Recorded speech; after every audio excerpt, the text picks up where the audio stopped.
yang saya hormati, alhamdulillah pada hari yang berbahagia ini kita kembali bertemukan oleh Allah Subhanahu wa taala untuk sama-sama belajar dalam upaya bagaimana mengimplementasikan kurikulum merdeka di sekolah kita.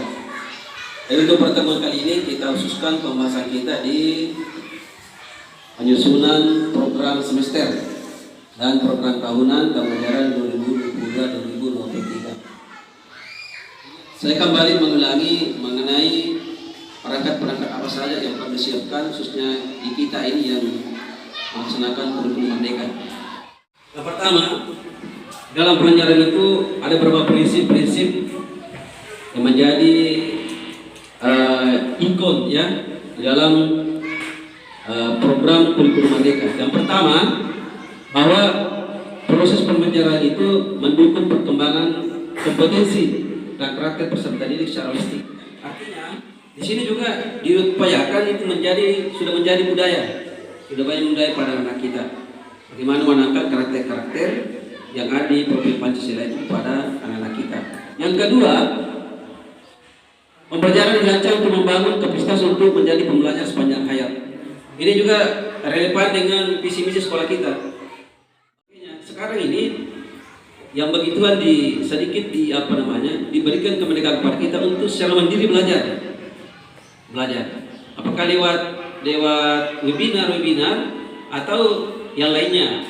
Alhamdulillah kalau sekolah kita ini setiap hari Sabtu itu sudah menjadi program untuk berbagi refleksi bagaimana pelaksanaan kurikulum merdeka di sekolah kita. Kemudian pembelajaran dirancang dengan mempertimbangkan tahap perkembangan siswa sesuai dengan pencapaian pelajaran. Kita itu berdasarkan dengan capaian pembelajaran. Jadi itu kelas 1 itu gabung dengan kelas 2 ya. Boleh begitu namanya fase A. Dalam prosesnya itu sama. Ini programnya nanti itu sama nanti ininya. Jadi kelas 1 kelas 2 itu sudah sama-sama. Nanti kita lihat di capaiannya kita apa yang sudah diambil. Karena memang begitu mulainya. Jadi setiap kita mau melaksanakan program-program capaian ini fase-fase ini melangkah bersama. Kelas 1 2 sama satu fase, kemudian fase B juga begitu, kelas 3 dan 4, kemudian berikutnya 5 dan 6. Jadi penyusunan programnya, modulnya, ATP-nya sama semua, ya. Kemudian yang relevan yaitu pembelajaran yang dirancang sesuai dengan konteks lingkungan budaya peserta didik yang melibatkan orang tua dan komunitas sebagai mitra. Ini dilibatkan orang tua siswa. Kalau misalnya untuk pembelajaran yang memang orang tua yang lebih pintar dari kita harus membuka diri untuk memanggil mereka untuk mengajar anak kita. Misalnya ada proyek-proyek, seperti misalnya yang dimasukkan di proyek itu untuk proyek kewirausahaan yang merupakan pekerjaan sehari-hari dari orang tua, maka hal itu kita bisa melibatkan orang tua siswa. Pembelajaran berorientasi pada masa depan yang berkelanjutan.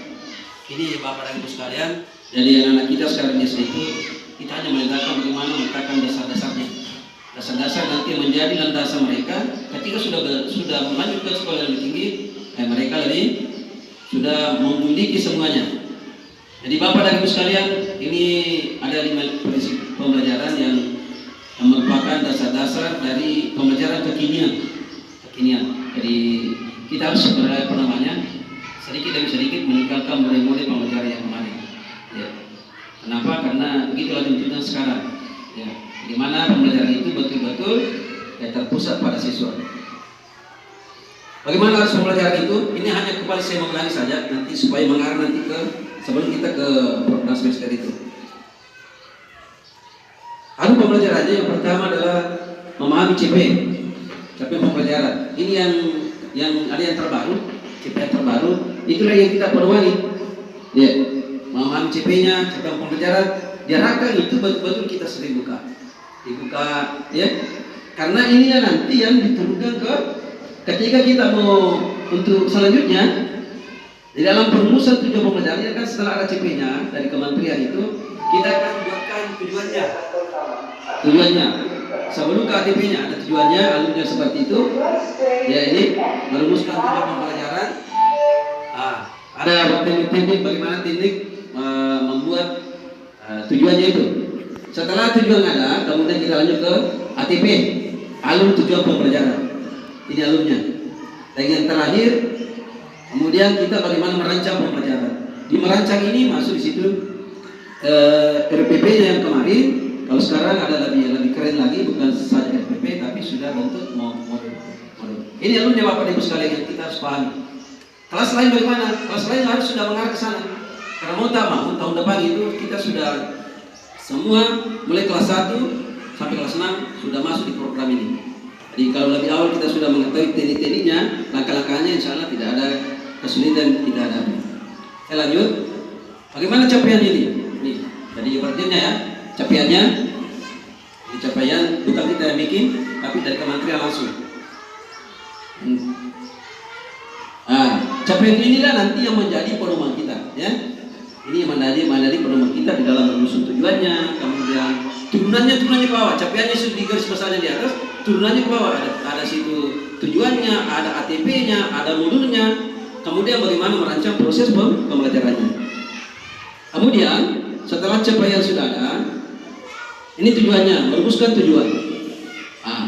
Ini juga punya sedikit trik-trik, ya. Ini punya sedikit trik-trik bagaimana cara kita menentukan tujuannya itu. Ya, contohnya di sini, di dalam menentukan tujuan itu pertama merumuskan tujuan pembelajaran secara langsung berdasarkan CP. Bisa juga kita merumuskan tujuan menganalisa dulu kompetensi dan materinya. Kompetensinya, artinya ini masuk kompetensi, kemudian ini masuk lingkup materi. Ada dua tekniknya itu. Ada khusus kita pisahkan situ mana kontennya, mana lingkup ini nih, mana kompetensinya, mana lingkup materinya. Setelah itu sudah terpilah, maka dengan mudah kita menentukan bahwa di kompetensi capaian ini misalnya bisa tercapai 3 tujuan. Kalau seperti kemarin kan ada namanya KD, ini yang bisa turunannya ke bawah. Ini juga seperti itu. Merumuskan yang ketiga tekniknya merumuskan tujuan pembelajaran lintas elemen CP. Kalau kemarin ini alur ini sama dengan silabus. Alurnya ya. Bagaimana menyusun alur itu? Alur ini juga berasal tujuannya. Tujuannya, alur tujuan pembelajaran dapat diperoleh peserta didik satu merancang sendiri berdasarkan CP-nya, mengembangkan dan memodifikasi contoh yang disediakan. Di kementerian itu membuka betul. Siapa yang rajin membuka, rajin belajar, itu yang dapat sekarang. Sekarang diberi kesempatan modifikasi, silakan. Nanti tahun berikut, tahun ketiga menuju tahun 4 tidak lagi begitu. Kemudian alumni sudah merancang pembelajaran dan asesmen. Ini yang langkah terakhir. Bagaimana merancang pembelajaran itu? Bapak dan Ibu sekalian, ini langkah-langkah yang awal yang perlu sedikit paradigma baru pendidikan, proses pembelajaran. Langkah-langkahnya tadi. Pertama, capaiannya kita harus tahu. Capaiannya kita ambil, kemudian bagaimana teknik capaiannya kita bisa turunkan ke tujuan pembelajaran. Kemudian tujuan pembelajaran ini kita turunkan lagi ke alur tujuan pembelajaran. Kemudian kita bisa bikin modulnya. Dan terakhir, bagaimana mengeksekusi, bagaimana proses pembelajaran itu sendiri, dan tentunya proses pembelajaran yang berdiferensiasi. Ini naik nih, Bapak dan Ibu sekalian, kita lanjut ke masalah pokok ya, yang menjadi itu inti dari pembahasan kita pada kesempatan ini mengenai program semester dan program tahunan ya. Kita dulu mulai dari program semester. Kalau program tahun dasar dalam penyusunan kita, yang pertama kita harus memiliki kalimat pendidikan. Baik, saya mulai Bapak dan Ibu sekalian bahwa untuk KTP-nya nomor ini ada satu kali sampai Desember, Juli, Agustus, September, Oktober, November. Ini makanan sehari-hari kita ya. Dan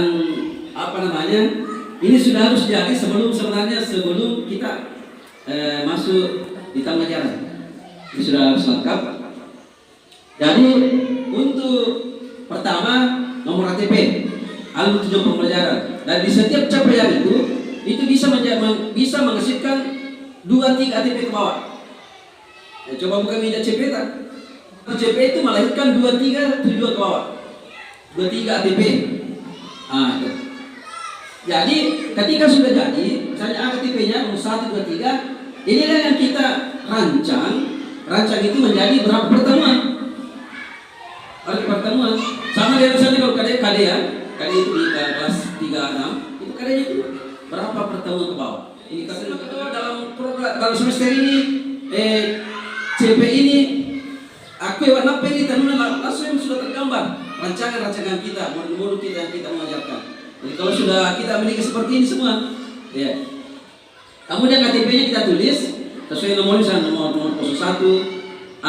Kemudian ATP-nya apa itu? Yaitu kita misalnya 2 kali pertemuan. 1 ATP bisa 2 kali pertemuan. Ini ada yang bertanya, silakan. Ini CP-nya Pak di mana kita ambil?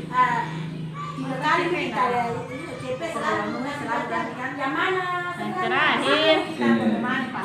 Ada yang terakhir sekali. Ini yang masuk di kurikulum kita. Karena kurikulum sudah jadi, itu yang masuk di kurikulum kita yang CP terakhir. Itu yang harus Saya kira Bapak dan Ibu sekalian, saya kira cukup untuk pertemuan kita hari ini. Saya kira demikian. Semoga pertemuan kita ini bermanfaat. Terima kasih atas perhatiannya. Assalamualaikum warahmatullahi wabarakatuh. Waalaikumsalam warahmatullahi wabarakatuh. warahmatullahi wabarakatuh.